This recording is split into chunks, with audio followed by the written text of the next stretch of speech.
13 waiting in the room, so I'm going to start to admit everyone now.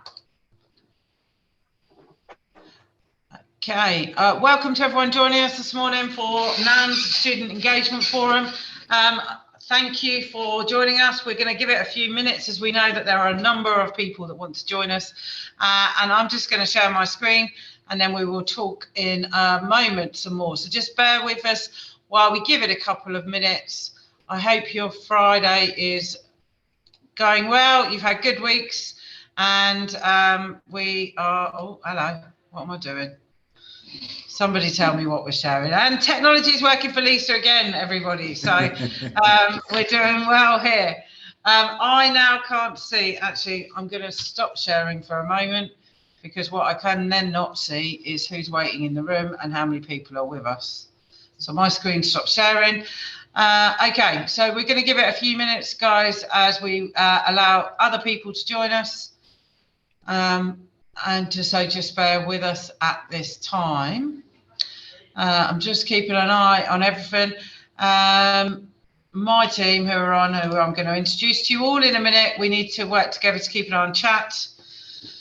So there's a few more people waiting in the waiting room. We'll let them in. Yeah, Lise, it looks like I can see that. I can let people in. So I don't know if you want to try. You can put the presentation up maybe, and I might be able to still. Can you do that? And you will then let everyone in for us? Yeah, I will. I'll do that. And if I can't for some reason, I'll let you know. Okay, so thank you to those joining us. We're just giving it a few minutes as we wait for everyone joining in the room. Hopefully you are all starting to see my screens. It keeps telling me that people are waiting in the room. So I'm hoping that you're all being let in. Thank you to those of us joining. Bear with us just a second and we will begin this fifth National Student Engagement Forum. And we've been really delighted that they've been useful to people so far. We're keen to keep developing them and we're going to talk more about that later. But today's subject for discussion is training our student leaders. So we're going to talk a bit about that in a minute, but right now I'm just going to give it a few minutes as we let other people join. We are recording this session so it can be shared with NAM's network. So we will record it for you all and for future use, and we will share that presentation on Gmail and on NAM's website at a later date in the next week or so. Nick, how are we doing? Have we got people still waiting or are we? I'm just letting people in. I think we're up to 27 participants and I'll just keep letting people in as we go. Okay, I'm just going to give it another minute or two, everybody. As always, if this is your first session you're joining us for, then please use the chat function to ask questions. We will give you an opportunity to raise questions at the end of the presentation. So the agenda for today is we're going to give you a presentation and talk through how we train our student leaders at CCG. And then we're going to have a discussion about training student leaders and also a discussion around whether you would value the opportunity to bring your student leaders into a virtual forum with student leaders from across the sector, where we could do some discussion around student voice development in FE. And I want to have that discussion later on. So that's the agenda for today. In case you don't know who I am, my name is Lisa Humphries and I'm Group Director of Student Services and Pastoral Support for Chichester College Group. We are currently 5 colleges, but you may have heard in the FE news that we have announced merger with 2 more additional colleges, currently known as GB Met, and we're in that process at the moment, and that's been in the press. So we are an exceptionally large group and keep getting larger, unfortunately, but hoping that we can share various practice with you. So I think we're probably at a point where we want to start because actually we want to move forward. Nick, how many participants are with us? We've got 30. Excellent. If you can just keep an eye, there might be a few more joining. Well, as I've said at the beginning of this session, we are recording the session so that we can share it at a later date as well. Now, joining me today, thankfully, is some of my wonderful team who work with me, and very much we're going to be presenting as a team today. So Nick Mercado, who's helping me with technical support, is my group head of student services and works very closely with me to run our provisions. And Mickey Day is with us, who you would have heard if you were on the last forum. Mickey is the Senior Student Experience Coordinator and works supporting 2 other Student Experience Coordinators across our group to support student voice. So today we're going to talk to you about how we train student leaders. One of the first things I'd say is that we don't access any national training through NUS and other organisations at this time. We have developed our own way of training our student leaders, and we're going to share that practice with you today, with the hope that some of it or bits of it may well be something you can do and something that you can use in the future. So just a reminder, firstly, you may also have seen that our CEO, Sheila LeGrave, has recently been appointed FE Commissioner. She takes up post as FE Commissioner on the 1st of October. And one thing I will tell you about Sheila is she absolutely champions student voice. So for all of you working in student voice, the new FE Commissioner is a big, big fan. So I'm keen to see what impact she has on the sector as far as student voice goes and engaging learners into college life. Sheila champions from the top the need for student voice, the need to listen to our learners, and she will actively engages in all activity that we do.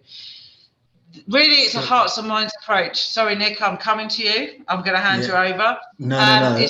Lisa, I was just going to say, I'm not sure if the slides are moving along for everyone, because they're not moving for me. Really? Yeah, really. Okay, thank you for letting me know that. Anybody else? Are you seeing them now? I might need to stop sharing and reshare. Lisa, it's Jackie. Hello, Jackie. Hiya, I think the recording's paused. Would you like me to start that for you? I had already started it. It says it's recording for us, Jackie. Right.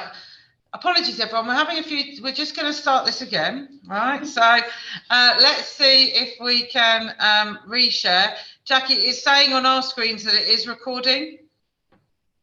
Okay, that's fine. I'll leave it there, Lisa. Okay. So are you all seeing my slides now? Brilliant. Yeah. So back to where I was at. Thank you for letting me know. As I said, really exciting for the sector that Sheila is the new FE Commissioner. We're devastated to lose her, but ultimately she is a massive champion of student voice and has led it here at Chichester for 10 years. So as a sector, it's quite exciting to see what she does. Our approach, if you've heard us talk before, is fundamental hearts and minds of student voice. Our students are involved in everything that happens within the organisation, and listening to students, as Sheila's quote is here, is one of the reasons that we're an outstanding provider. And it is really fundamental. Nick is now going to just remind you of some of those key approaches we take. So Nick. Thanks, Lisa. So as we've talked about in previous workshops, student voice for us really is the golden thread that runs through everything that we do at CCG. It's really important to our day-to-day operations. Our student engagement with senior leaders and stakeholders is regular and it's ongoing. So it's key for us that we develop our student leaders to be really confident in their roles, to both represent obviously the students that they represent in the student body, but also to be able to challenge managers and governors where necessary. This links really strongly to obviously the education inspection framework, personal development, behaviour and attitudes, key judgments, which we'll talk through in a minute. Our student leaders are given the opportunity to work with governors regularly, to interact with senior managers, provide valuable insight and support in ensuring the quality of teaching and learning remains at a really high standard, and that the overall student experience for all of our students is outstanding across the group. And student voice and how our student leaders value their role really does give them a vested interest as part of our college community. And it's therefore vital that we focus on developing their leadership skills to maximise the impact that they have in their roles. Next slide, thank you, Lisa. Brilliant. So it looks like, yeah, we've got all of it there. Brilliant. So I've been given the job of obviously talking through some of the key elements within the education inspection framework, in particularly around personal development, behaviour and attitudes. But I think when you start looking at the development of leadership within our student body and within our student union, I think there's a couple of key sort of criteria that we can really focus in on.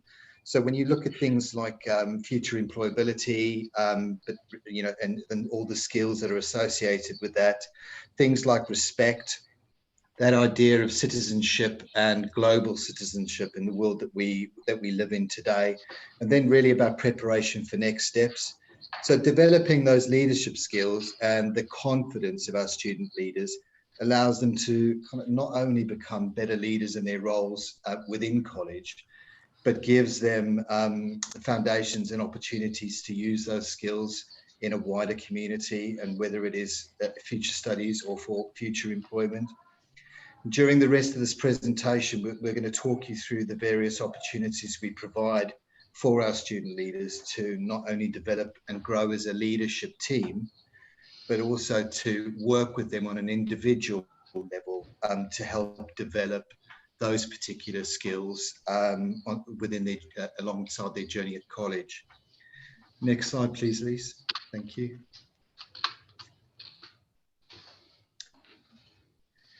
So when you kind of go a little bit deeper into, you know, the focus on personal development and looking at what Ofsted will be looking at in terms of what is outstanding and what is good, there's some key elements there that I think when you're really focusing on developing the leadership within your student body, you cover quite a lot of this in what we do. So when we look at the grade criteria for Ofsted judgments, it really is about a wide range of experiences that challenge them and allow them to grow and actively contribute to their wider society, but also obviously within college.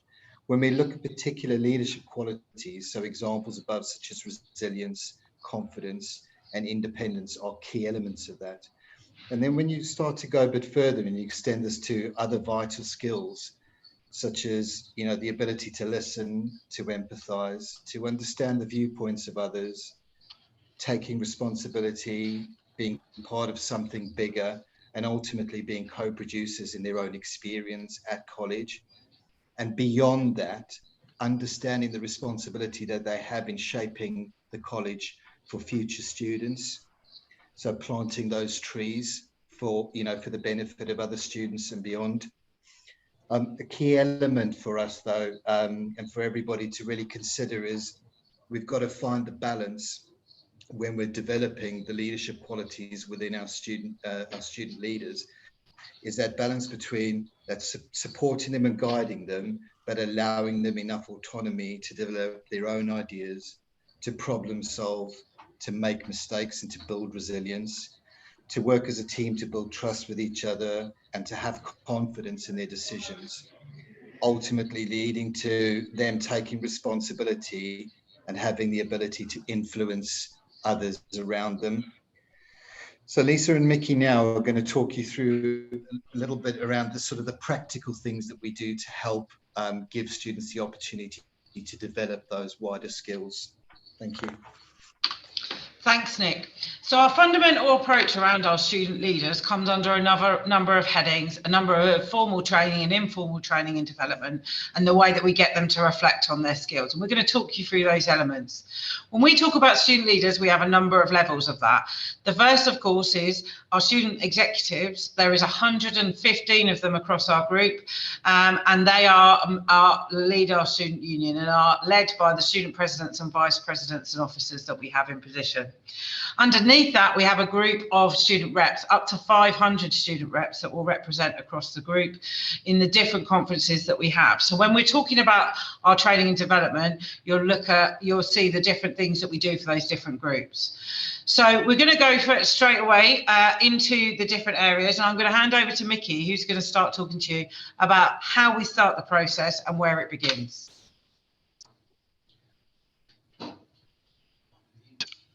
Sorry about that. Hi, everybody. So we're going to start off with talking about election of officers. The development of our student leaders is cyclical in that whilst we're developing all of our student execs and reps, we're looking to shape the future leaders of our student unions, champions of student voice, and citizens with global opportunities. From the previously developed student executive, we begin our planning for succession in May of each year by launching the election process for the following year. So we launch our election promotions. So we're starting to teach all of our learners about democracy, about how they can get involved and what role they can play in having an impact on the college and their course and their group, if that's what they want to do.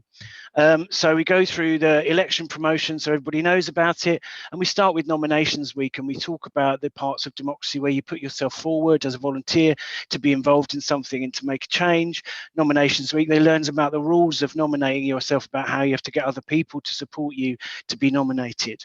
Then once we've finished our nominations week with all of the successful nominees, we go into a briefing situation when they're given the rules of how to participate in an election, in a free and fair election, and what they're allowed to do and what they're not allowed to do. So we're developing their skills in democracy and their understanding. Then they launch into a campaigning week during our voting week, and so they're told where they can be, what they can be, and what they're allowed to do whilst people are voting. And the normal rules apply, so they're not allowed to stand next to the voting booth and pressure people, and they're not allowed to bribe anybody. So they're learning about fair play and about democracy at its best.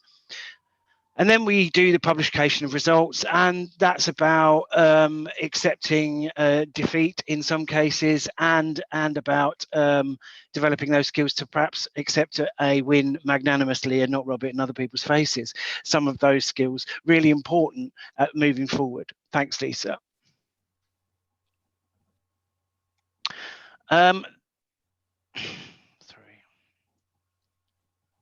The newly elected president's job in August, September, we really throw them in at the deep end. So we challenge them straight away by asking them to do our big welcomes. Our big welcomes are a large meeting, well, they have been previously, a large meeting in the sports hall where all of the students get to meet the senior leaders and get a welcome and learn how to be successful with us. And the student president is part of that big welcome and talking about student union and student voice. So we give them some coaching on speaking in public, how to manage themselves, how to feel confident in the crowd, how to project their voice. I do a bit of coaching on that. My background is theatre, so that's helpful. So we begin the development of the student president straight away. We then throw them into some public engagements, which is SU days, where we're in our main campus promoting all of the things we do as a student union and teaching the rest of the student body about what a representative is, about how to get involved in the process, how they can have an impact. We're doing the same at our freshers fairs by making sure that there's a bit of a fun element and they're starting to meet new people and they're out there getting people to know all about the student union.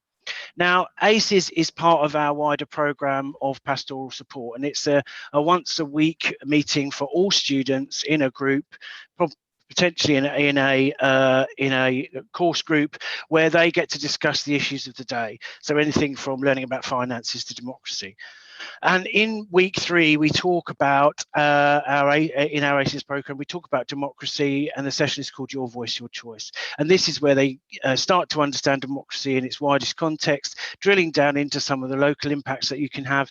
And then they start to talk about student voice and the role of the representative.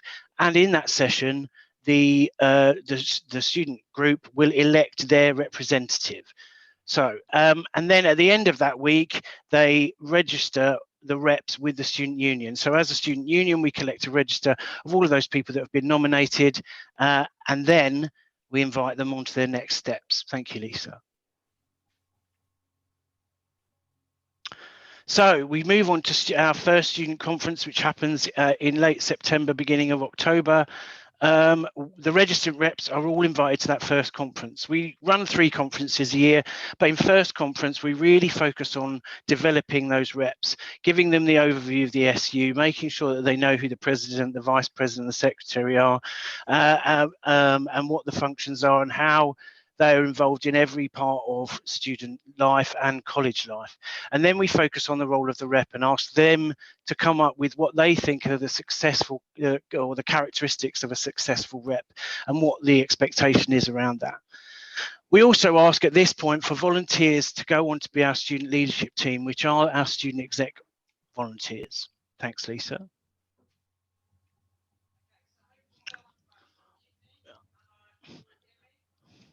No.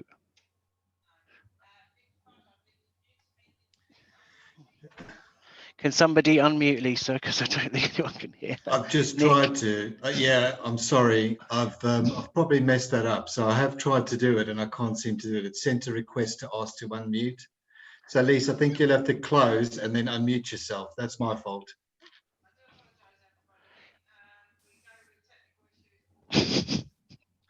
Just resolving some technical issues. I'm sure you can hear in the background. We're in the same room. We've got you now. Okay, guys, I do apologise. As always, the technology keeps getting better. I'm going to reshare my screen and then we're going to carry on with the presentation for you today. So let's go back to our PowerPoint. And go into the training. So Mickey's taken you up to how do we get volunteers to the student exec. Now, the first thing to say is we always get far more volunteers at the first round of conference to be a student exec than we end up with on student leader training. We actually have a conversion rate of about 70%. All right, because lots of people talk about being a student exec. We're invited to this executive training day that we host, and I'm going to talk through the different elements of that now. And part of that day is them deciding whether they're ready to make this commitment as well. And we say that to them at the beginning of the day. So we have a day planned in the year called Student Exec Training Day. That day is planned to happen just a week or two after the end of conference so that we can get all those student execs, and then we bring them all together in normal times. We did it virtually, obviously, this year, but in normal times, we literally bring all these student leaders together onto one of our campuses for a big day of training. Now, everyone's involved in that day, from our GLT, which is our principals and our CEO, to clerk to the governing body, to some of our governors, to the team around Student Voice that support them. And we are all there. And I have to tell you, it's one of my favourite days of the year. Being in a room full of 120 student leaders who are all keen to learn, who want to give something back, and to start working with them is incredible. And the buzz and the atmosphere around the day is always brilliant. So we plan a big day, and this is the sort of agenda for the day. I'm just going to talk to you a little bit about some of the things we do in these sessions. So we obviously start off with a fun activity, a bit of team building, a bit of working together. There are obviously the student leaders from 5 different campuses, and some of them will not know anybody, and some of them will not know people on their own campus. So we've got a lot of young people in the room who don't know anyone. So we do something fun to start the day, some crazy activity. We like doing fun, crazy stuff, even with our staff. So we do something nice to build the role. We then move on to talk about their role as student exec. Now, we do a number of things. We talk very practically about the role of theirs as a student executive and a student leader, the commitment of meetings. We talk about what we expect from them. But we also do a session in here around responsibility. We give our student leaders a lot of power and a lot of influence and a lot of ability to make decisions and be involved. And we talk about that responsibility. We talk to them about their expectations on their course. And whilst we don't expect them to be perfect students just because they're student leaders, we also talk to them about how we actually get involved if they're struggling on their course and they're flagged as a course of concern. The student union will be involved in the supporting of that student back on track. We then have the clerk to the governing body who does an overview of the governing body, how it operates and affects the business of the college, and the role of student governors, so that they can actually do a short session. That session is not too long because it's quite a dry subject sometimes. So it's around 15 minutes, 20 minutes, and we just talk to them about that governing body and student governors. We also, at this point, bring in some of the meetings they have, because one of the meetings our student leaders have once a term is a meeting between the student leaders of all 5 colleges and the governing body. And they are, we're going to talk a little bit more about that in a little while. We then do an overview of the college and its business, because actually we are a business and our FE is our prime focus always. But there's all sorts of facets to the business of Chichester College Group, as there are to many FE situations. So we actually give them a real overview of what it is we do, what qualifications, at what level, in what sectors, what commercial business do we have, and what opportunities are there to get involved in different things. Because one of the things we try to draw out in our student leaders is opportunities for them to actually get involved in interest for their future careers. So some of our student leaders want to go into finance. Well, actually, our CEO has a background in finance. She'll do mentoring with them, or she'll give them opportunities to talk to them about careers. So giving them an overview of some of the business of the college and the opportunities also gives us the option to really target some development with those learners for their own personal progression as well. We then talk to them about the Constitution. So our student union and the way we operate is governed by our Constitution. And I talk about some of the important information at this point. We talk to them about how meetings run and how a meeting is chaired and how they contribute. We talk to them about actually how they should be representing all views and how they, we do some activities with them around representing views that may not be their own, but are the views of the students. We talk to them about rules in the Constitution, some of the legalities, and we talk to them about our expectations. We then have the quality team come in, and the Group Deputy Principal for Quality, Sally Chase-Manning, and her team of quality managers will come in and do some activities with students around, firstly, quality assurance processes. They'll do things like what makes an outstanding lesson, and they'll get the student leaders involved in defining that, and then they use that with teaching teams throughout the year. We also talk to them about Ofsted, and we explain to them what it is that we need them to do, how Ofsted works, what influences we have, and what they will be involved in. And you probably, if you've heard me speak before, you'll know that I'll say regularly, always, the outstanding we achieved last year as a group and the previous outstanding that Chichester achieved was significantly driven by what our students said. And our student voice was huge in that impact. And we're very honest with our staff and our students, and certainly our student leaders, around Ofsted and the expectations and what we're trying to achieve. The student leaders will also be shared strategies of the college, the strategic objectives of the college group, and we'll talk to them about how they can influence that as well. The next bit of the day is one of my favourite things that we do, and we've been doing this for a long time. It's a really great activity. We have a number of senior managers at the event, and they're working with the students and getting involved in some of the stuff we do. But in this session, we talk about how they work with senior managers, and ultimately what we're trying to get them to think about is how they present potential ideas, how they would go about solving a problem or raising an issue.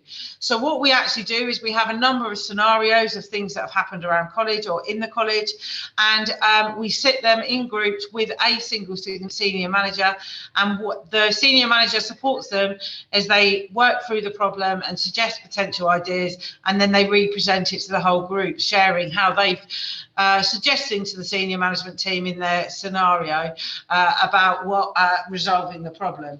The senior managers will also often play, at my request, they'll play the bad guy in that situation and be quite difficult to deal with when they're presenting their ideas, so that students can see the ways that we develop that skill in sort of presenting ideas and solving problems. Our senior managers will then, of course, reflect that they'll never actually be that challenging to the students. They'll talk through things very well. This also sets a tone, because you'll see our senior managers regularly in student conferences. They will be at student exec meetings when they're invited to attend. And so the student exec work with them closely. So doing this activity gives them a real understanding of how to work with those senior managers and best present ideas for development or to solve particular problems. The final session we run with them is what they want to achieve out the year. So we have each of our student execs select key focuses for the year. And during this session, what we do is an activity where we get all the things that the student leaders want us to consider as key focuses. So everyone has a different agenda in there, and then we get them to present those ideas to the rest of the group, where they then have to vote on the different things, the key focuses that they want to actually pick. And then we do an activity with them that sets an expectation around what they want to achieve from being a student leader, so that we can revisit that at a later date. As well as the exec training day, throughout the year, we do a number of other additional formal training sessions with them. So we've talked a lot about some of the things that we do, and Mickey's going to go on to talk about that in a minute. But we're also talking about additional formal training. So one of the things that our student leaders go through is license to observe.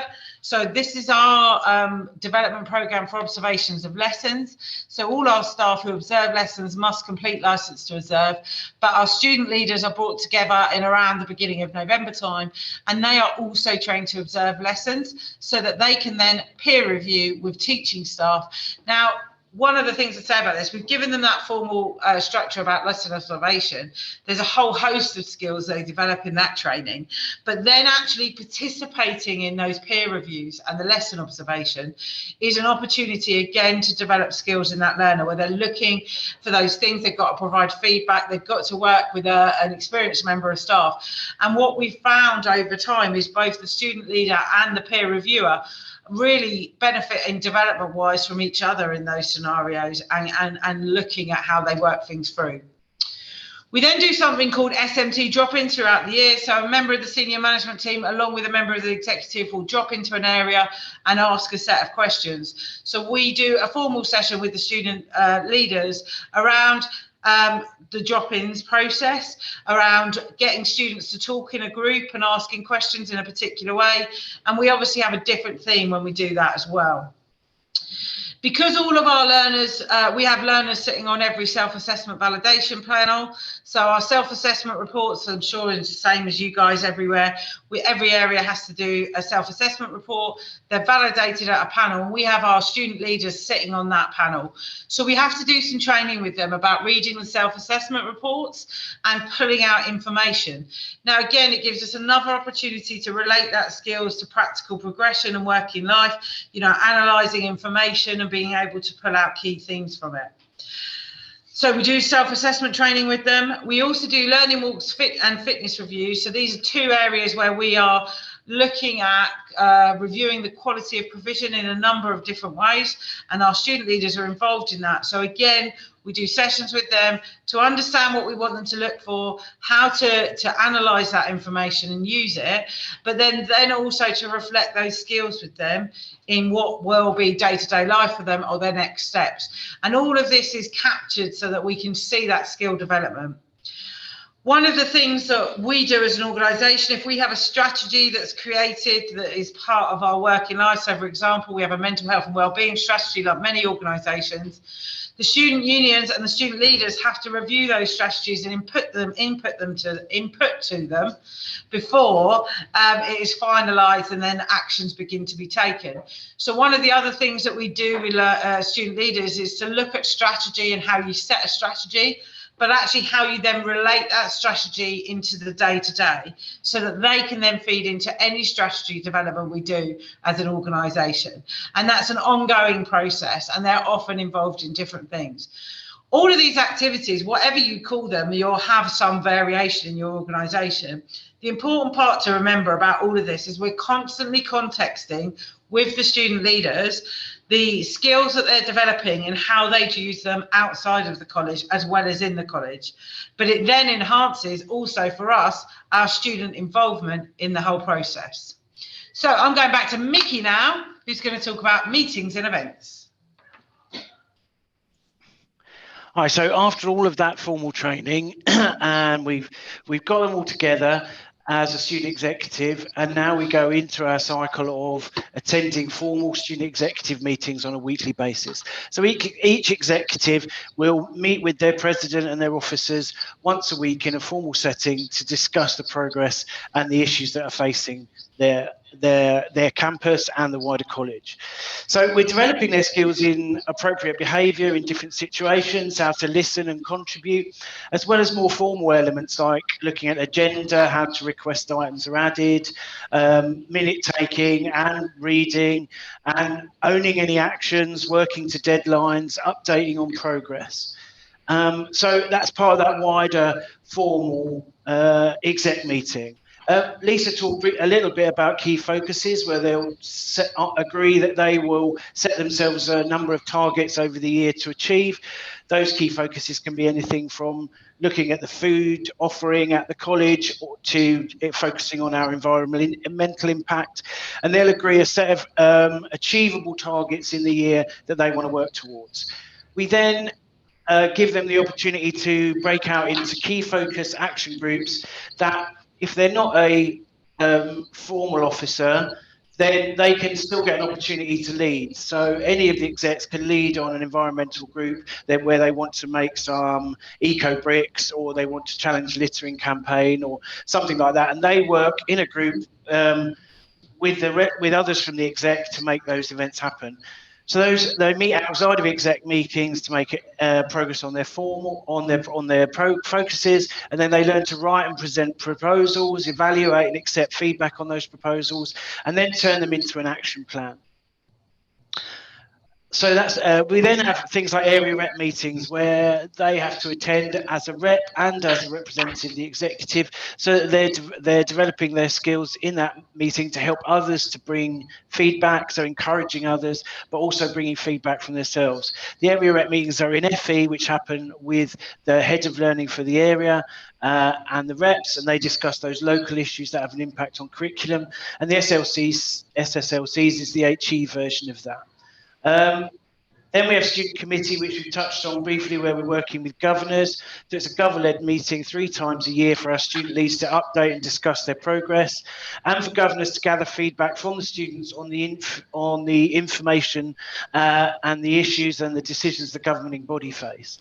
Our student leaders learn about appropriate behaviour with people at all levels of an organisation, and increase their knowledge of how large an organisation operates and the challenges they face. So getting that idea of a bigger picture that isn't just about their experience on the course, but what might impact their experience on that course coming down from a much higher level. Thanks, Lisa. And then we go into our one-to-ones, and this is more like pastoral development that might happen in another setting. But for our execs, because we're asking a lot more of them, we offer them a lot more support. So we give them 3 extra one-to-ones a year, where perhaps in that first one, we'll set those ground rules and expectations. We'll let them know that they're being held to perhaps a higher standard, because we're looking for them to be a role model. And we encourage them in behaviours that would help them to become that role model, and challenge behaviours that aren't. We would look at their progress so far, and we're not just looking at their progress as a student executive, we're looking at their progress across the wider college. So looking at attendance, behaviour, all progress on their course, and if there's anything that we as an SU can do to support them. We look at any of the challenges that they're facing and make sure that our student leaders are getting the support that they need. And then we get into some individualised target setting. We start to understand what that individual wants to get from their experience as a student exec, what we can do to support them, and what opportunities we can offer them to achieve those goals. Do they want to take on a leadership role?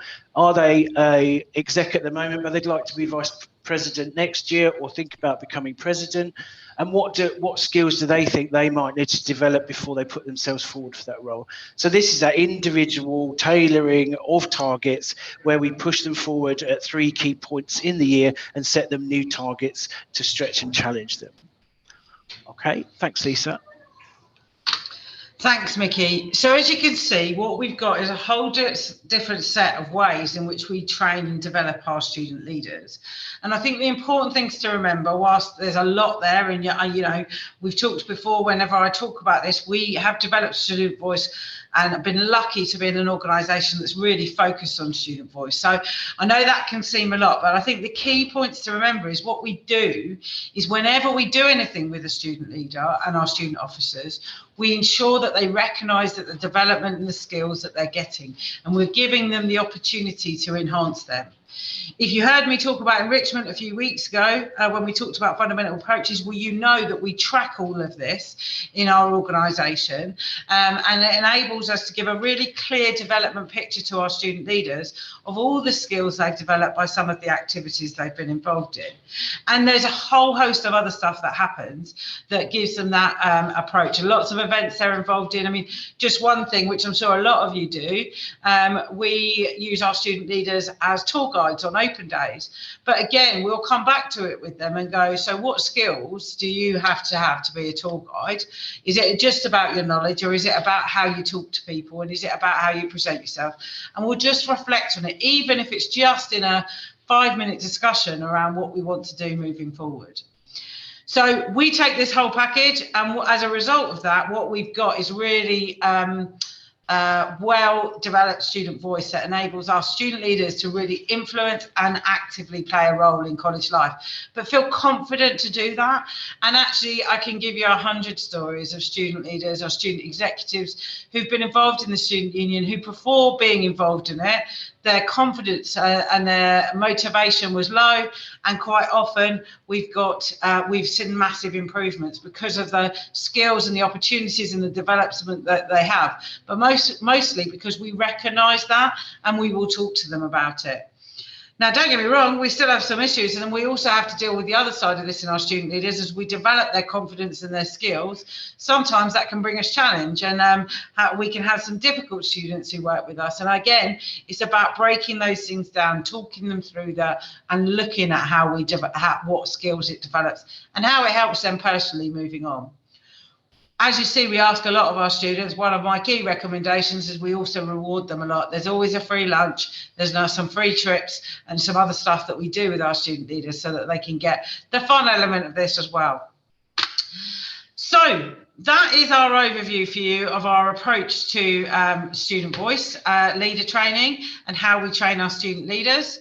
So I'm going to stop sharing and come back online. I'd like to give you the opportunity now to ask us all any questions, to post questions in the chat around student leadership training, or if anyone's got any good suggestions of what they've done. I'm really keen to hear from other people as well as to what it is that you are doing in your colleges. So let's go, either raise your hand or stick your question in the chat. So how do you encourage student involvement in the process?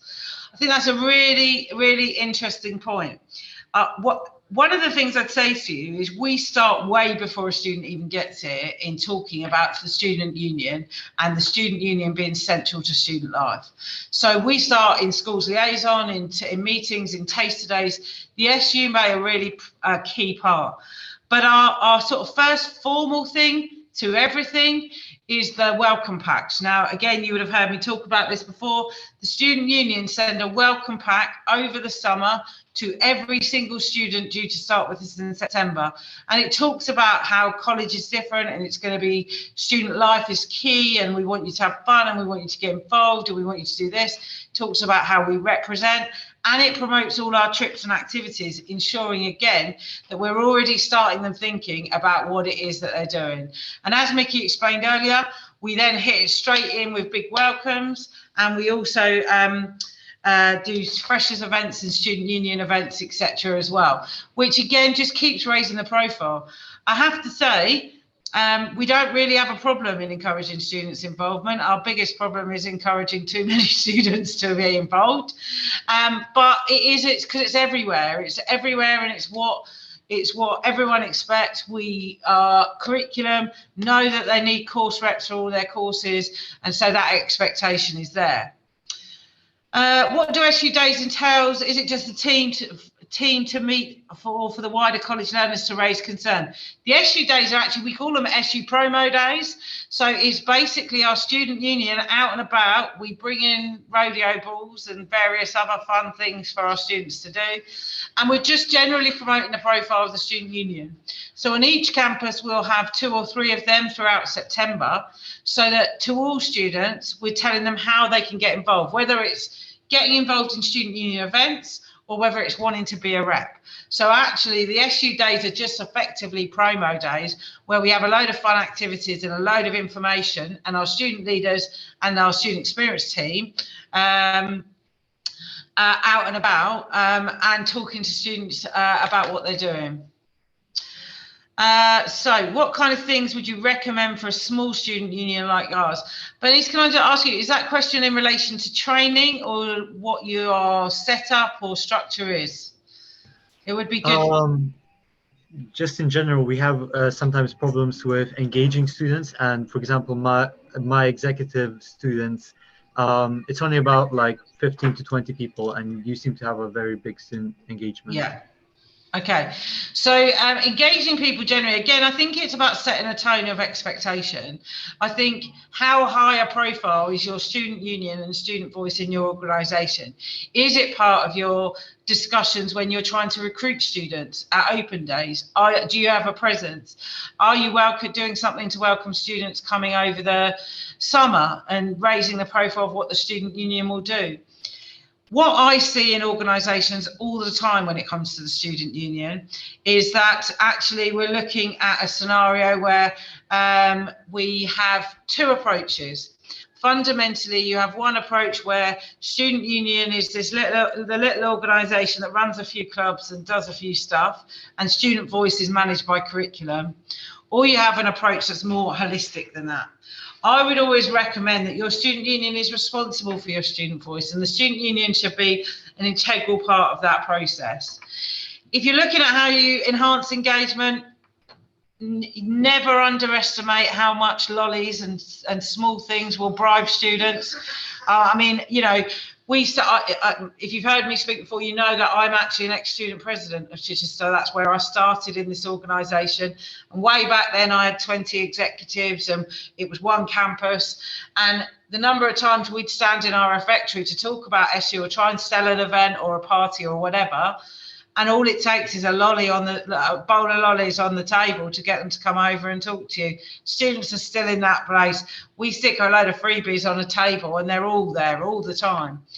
The other thing I'd say to you is strategically over the years, I've just got some really good organisations that partner with us. So there's always businesses out there who are desperate for student business. Look at your local area, look at some of the nationals, and then invite them in. If you can get your SU signing up with something. So we've had Cadbury's here, for example. Just as I went to my, this was a long time ago, I went to the refectory, our caterers, the suppliers who run our caterers. I said, look, we need to do something to get students talking to us. What have you got? They contact the suppliers. The next thing I know, I've got Cadbury's here giving out chocolate left, right, and centre, and I'm swamped with hundreds of students who want to talk about the student union to get their free bit of chocolate. So, you know, it doesn't have to be overly complicated.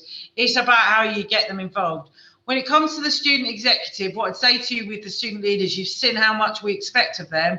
We do reward them a lot. We do things for them. So one of the things they all get when they agree to be a student exec is they get a free hoodie that says they're student exec and their student union logo.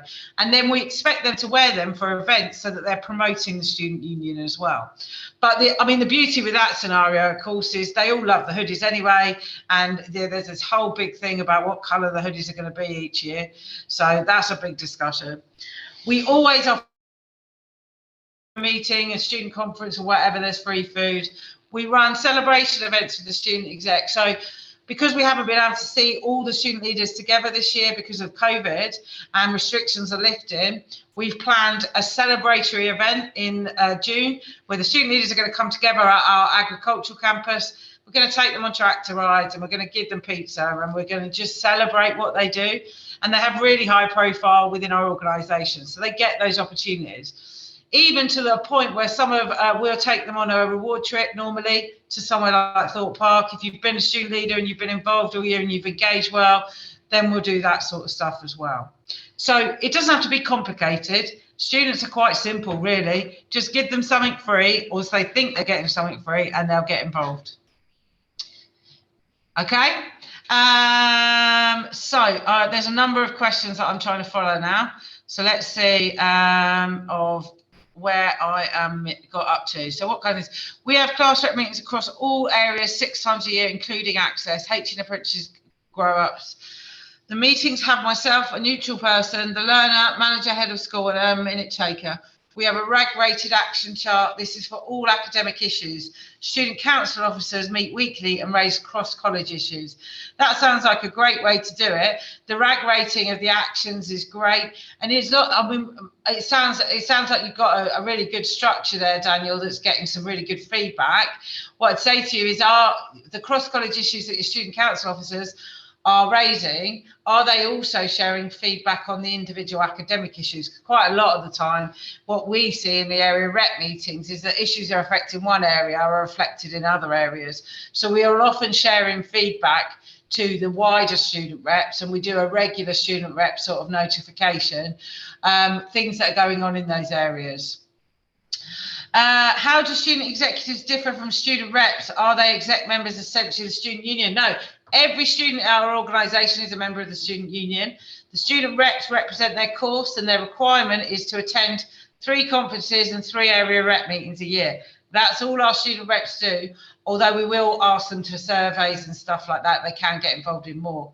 Our student exec meet once a week. They run the student union, they manage the budget, they run all events, they promote the key focuses, they represent us with GLT.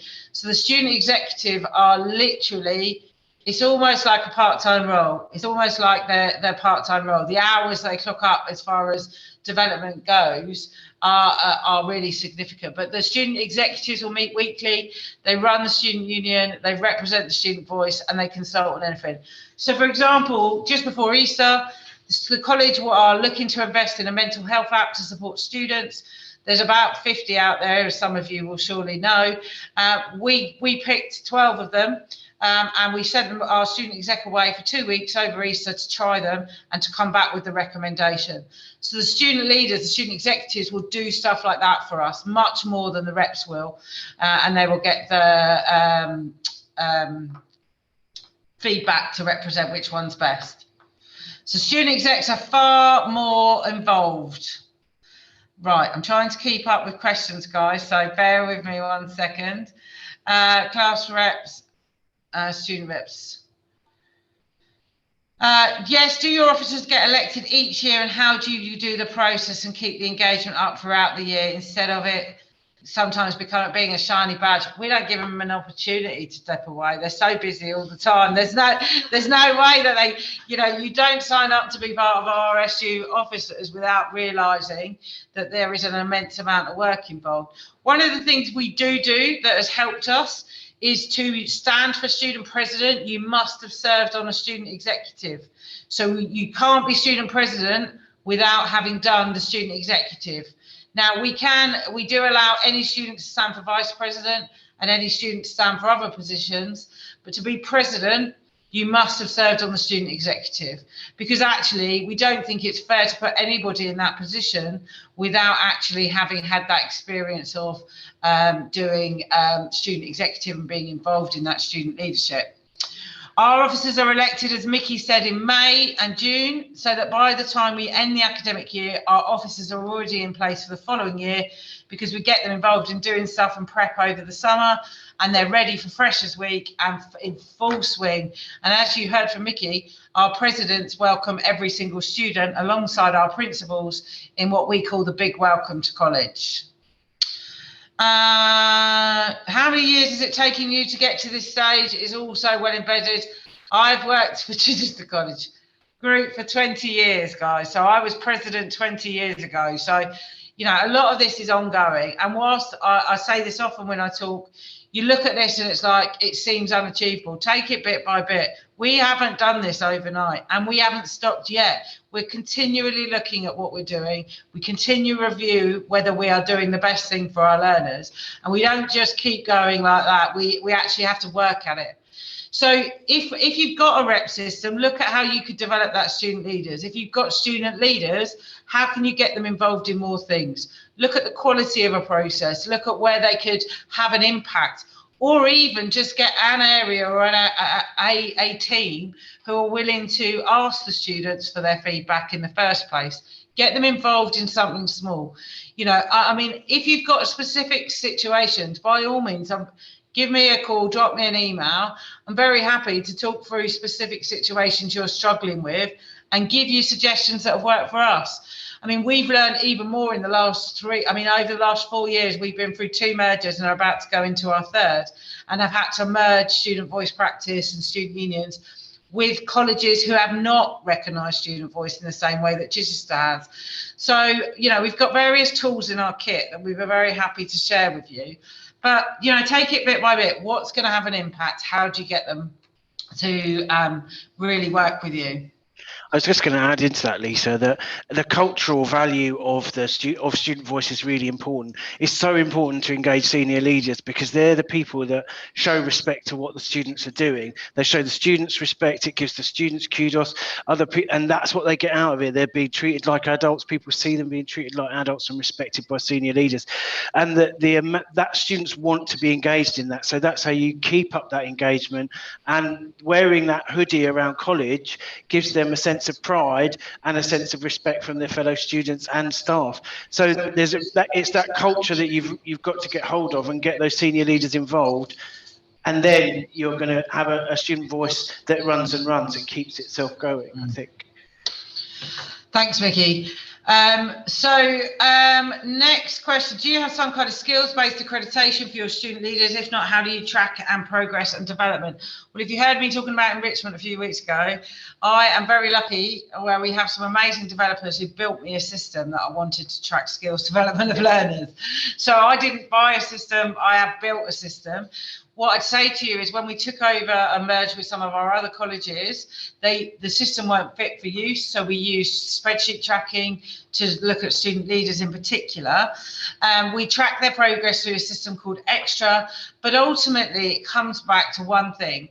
As an organisation, in conjunction with our student body, we agree a set of skills that we want to develop in our learners. And that's what we pull everything back to when we start talking about it. Definitely agree with the common issues raised at student conference, brilliant at councils. How do you timetables meetings to bring students from different courses together? That's a good question. It is a little bit of a jigsaw piece, shall we say. We don't have common timetables, so there's no common lunch hours for us. There's no common breaks. So one of the things we do when the student leaders are trained at Student Exec Training Day is we ask all of them for a copy of their timetable and their contact information. And then we use the timetables to find the most common time where all the student execs are free. Some of them, sometimes they can't join, some of them we have to be flexible with, but ultimately we're trying to find a common hour where we have it. Normally at lunchtime, sometimes later in the afternoon. What we say to student executives is they won't be able to attend everything, but there are some things that we give them and there is common acceptance that they will miss lessons for. And the expectation on the student exec, as explained to them in student leaders training, is that any time they miss a lesson, they must catch up with the work that they have missed.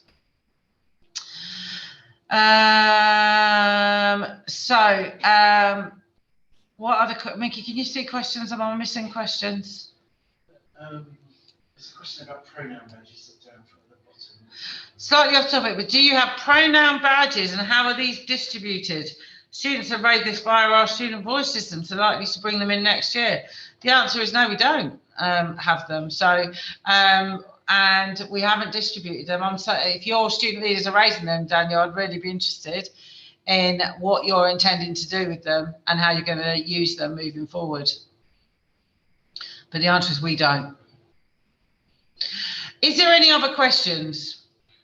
While you ask questions, one of the things that I said we would do in the Student Engagement Forum is consider bringing our student leaders together virtually in the same way we've all come together to see if they can reflect with each other about their voice and how it's listened to, how we can support the sector to listen to students more and what they are facing in FE as students.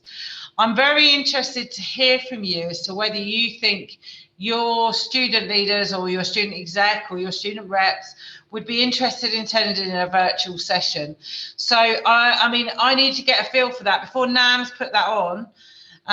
This could be part of their training and development. Great idea. I like that. So there's one immediate feedback. Next week, NAMS exec meeting, we're going to discuss the student engagement forums and how we're going to move them forward. We're also going to discuss the idea of hosting a student leaders forum as a one-off in the coming weeks where virtually you will be able to put your own student leaders on, and we will talk to them about some subjects. So I'm not going to necessarily ask you to confirm this now. I'd like you individually to share some things with me if you were to like certain things on that agenda, or you would like your student leaders involved. I'm keen to add this. Okay, keen to add it to training, definitely up for that. Okay, brilliant. So maybe there's something we can do nationally. I'll take that away. If you have specific ideas, send them to me. You all know how to contact me. If not, I'm going to ask Mickey to, while I finish talking, to drop my email and his email into the chat. So you've again got our contact details. If you want to talk to us about anything, you can ask us, but also share your ideas. So as I bring this to a close, is there any other questions about anything? Anyone who wants to say anything else you want to add? Otherwise, I thank you for joining us. I hope you found it interesting and useful to talk about student leaders training. I look forward to seeing you for our final student engagement session of the year, which is on a date in a few weeks that I can't remember. I think it's the beginning of June. And we will be talking about a number of other aspects of support. Please remember that whilst we're sharing where we're at, it's been a 20-year journey for us. We've been where you are, wherever you are in that journey. And, each year you add something else and you look at something that works well and you reflect on it and you move forward. All right. Don't look at us and think that's where you got to get to right now, because actually it's a progress. It's a process we go through. So lots of people saying thank you. I'm glad it's been useful. My thanks to my team who've again stepped in and shared our practice, Mickey and Nick. To the rest of you, I will stay online for a minute if you want to ask any individual questions. Have a great Friday, a great weekend, and I look forward to talking to you about student voice and enrichment again soon.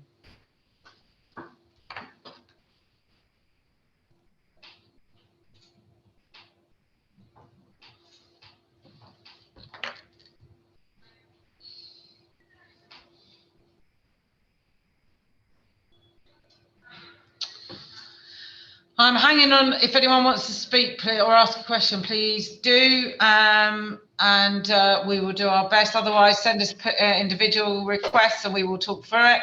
Other than that, I will be closing this session if nobody speaks in about 60 seconds. I'll end the call. Hello, who was that? Hi, Lisa, it's Antoinette from Humphries College. Hello, how are you? I'm good, thank you. It's quite encouraging what you mentioned. It's taken you 20 years to get to where you are now. Because my situation is, it's just recently been handed over to marketing, the whole enrichment and student union and engagement. And we've just hired our enrichment coordinator, and our activities has been little to none, to be honest. So we're really starting from scratch. So what kind of advice would you give for our institution? I would give you two pieces of advice. The first is don't try and do too much. All right. What tends to happen when you're just starting out and you're looking at these is you want to put on so many things in case somebody, to try and meet a number of different interests. But what can happen by default then is that you get little interest in all of it. So I would, if you're starting out focusing on activities and engagement, the first thing is I would focus on a small number of key activities that are a higher profile and involve more students. And I would also get some key friends in your organisation. Now, I think you mentioned you're from marketing. It always makes me smile. Marketing seem to end up with student voice a lot in sort of structural terms. What I'd say to you is, what opportunities have you got to raise the profile of the student union? Is your student voice approach and enrichment in your prospectus? Is it on your website? Is it clearly signposted as something that is key part of college life? If you go on and look at our prospectuses or our websites, college life is all about student union and enrichment and all that. Is it got the profile there? And that's the two bits of advice. Start by building your profile within your organisation. The second bit of advice is don't do much too quickly. Okay, thank you so much. That's been useful. Thanks. No worries. Is there any other questions anyone wants to ask? There's a few people that have hung on, so I'm happy to talk about anything. Hi, Lisa. Ben from SGS College. Hello. Hi, Ben. Hi. Just a quick one for me. We are really starting from the bottom. We've got like no base. There's really no identity. What I have done is managed to get 10 student executive members in, and we're Right. starting to build a little bit. But I guess, sort of drawing on your last conversation, really, it's starting with a few projects and really driving them home. Yeah, absolutely. So one of the things that we found really useful with some of the student, when we've taken over the new colleges and then and developing a new student union, is their first focus in the first year is just raising the profile of student voice. Okay. So what their focused activities will all be about how they get students to know about how they can be listened to, how their voice can be heard. So that might be some of those just promotion days where you actually just get your student executives out talking to students. It might be finding them an opportunity to give some sort of talk to students in a forum, whether that, I don't know, it depends what you do in your organisation. For me, I'd probably put it through our tutorial programme, but for others, they might do it in an assembly or whatever, if some colleges still do that. So I'd suggest that actually in that first year, probably the focus is for them, how do they want to get student union raised or student voice raised within the profile of the organisation? It might be setting up their own social media and seeing if they can get more and more likes. There's some really measurable targets there. Okay. and then sharing key messages around that student voice. Okay, fantastic. Yeah, no, thank you. I probably will email you, to be honest, because we are. Feel free. I've got to a point where I'm like a bit stuck. I've made real progress at the start, and now it's gone a bit flat again. So and it's just me. Yeah, I know, and it's difficult. And I was there. My first ever role, I was president, and then I was appointed as student activities coordinator. And my job was to support the student union and run activities. And at the time, there was a football club and a chess club, and that was about it. And the student union was a bit limited. So I do feel your pain. All right. I think there are some key things, just do some fun things with students, promote the SU in a good way, and you'll start off well, but get them focused on raising the voice. Much appreciated for your time. Thank you. You're welcome. Thanks. Bye-bye now. Bye, Lisa. Is there anyone else that wanted to ask any questions that are still on the call? I just wondered, I was listening on, John here from Bridgend College in South Wales. Joe. I know Joe very well. Yeah, so we've got a very different structure in a sense, and I've only been in the college since September. We come under the wellbeing team, our student engagement side of things, student voice, my role, active wellbeing, but I help out with it. Yeah. I just wanted to touch on one point you just made there about the social media that popped up. Do your students have their own social media, and do they manage it themselves? How is that managed? No, the student union social medias are run by my student experience coordinators. Okay. So the student union feed into the messages that are shared, and they decide the content, but it's managed by my team, my staff team. Okay, yeah, that makes sense. Yeah, because with all the will in the world, with the best student leaders and the best training, there's just a nightmare waiting to happen if you let students run the social media themselves. That's my advice. I wouldn't let them anywhere near it in the college. No worries. Thank you for that. Yeah, thank you. No worries, John. Was there anyone else still on the call that wants to ask a question? Just a quick one. Hello, Daniel. Hi. It was about your student union. Do you have a pool table in there? How does that work in that sort of area? I actually have 20 pool tables across my 5 student union common rooms. Wow. So we have a student union common room on each campus, which runs by the SU. The pool tables in there, effectively, we pay the lease and we take the money and income into the student union. Okay, we were looking at that with it. We have to have coin operators and how that would work. Yeah, we have coin operated pool tables in the SU. We lease them from a company, and then anything that's taken is what we take, what the student union take. Awesome, because sometimes you can split it, can't you, with the company? And they I would never do that. Never do that. Take all the money. The other thing is make sure you get really good deals, because, for example, on all our pool tables, as a really practical thing, we don't get charged. We only get charged in town time. Part of our contract is they can only charge us for the times that we're open as an organisation, and the common rooms can be open, and they have to come and maintain them for us. So basically, we pay for that service, and then we take any money that we make off those pool tables. That's great. If I email Mickey, could I get your supplier where you got the tables from? Yes, you can. I'm sure we can provide that for you. Great. And the other one was about Ramadan at the moment. How are you celebrating that in college? Raising awareness. Well, one of the challenges we've got at the moment, I'll be honest, is that everybody wants us to celebrate and share a variety of messages across the board. Now, there's key things like Ramadan that we would celebrate and share, and we put messages out through social media, and we support students with the understanding. But we've been so overwhelmed this year with different initiatives that are running all the time that we're not doing much more than that at this point. One of the things we've got to do as a team is review. So you've heard me talk before, Daniel, you know, we have a college community calendar where we look at what we're celebrating and things. We're now at a point where there's so many different requests to do different things on different days. We've really got to sense check some of that. Yeah. And so one of the things we need to do as a team is review which are the celebrations and the events that we really need to do and that need to be on our calendar, and how does that work with the request for the nice to do things that students and staff want us to do. And the last one is about the enrichment. What sort of online stuff do students do? Because like some students have asked for Minecraft, for example. Yeah. Have you got sort of things like that students do for enrichment? We have computer game groups and we have anime groups. That's the other one. And what's the card game thing? That's the other one that we've had over time. Thank you. Yeah. What we try to do is we try to encourage students who want activities like that. We keep an eye on them and we facilitate them in the sense we give them a space, etc. We will share them if there's someone willing to do it. But we don't manage them as like we would manage football, and I'd put a football coach in there. We facilitate a space and an opportunity, and we keep an eye on it and we register it, but actually the students run that sort of activity themselves. Yeah, the same here.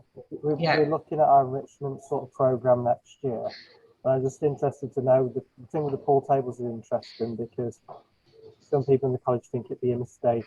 It'd be a bit of a risk, but I think it'd be a good thing to have a pool table. I think it'd be great. We've got pool tables, air hockey, jukeboxes, you name it, we've got it. It's a student space, that's what they want. That's amazing. Jukebox as well.